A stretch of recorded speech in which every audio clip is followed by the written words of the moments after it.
Maswerteng hapon po mga ka-STL. Narito na po ang resulta ng STL Pangasinan para sa araw na to, second draw, November 2, 2024. Araw ng Sabado, naway ang mga natayaan nyo pong mga numero kanina ay manalo nawa ngayong hapong ito, 5 PM. Kaya kunin nyo na po yung mga tickets. Narito na po ang resulta.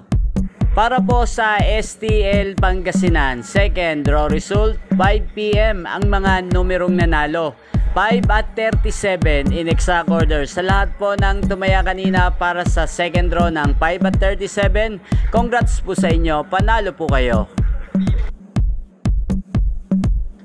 Ang resulta ng STL Pangasinan ay napanood nyo po sa channel na to, Roderick Hernandez TV, Lunes hanggang Linggo, tuwing 12 PM, 5 PM at 8:45 PM. Maraming salamat po sa panonood.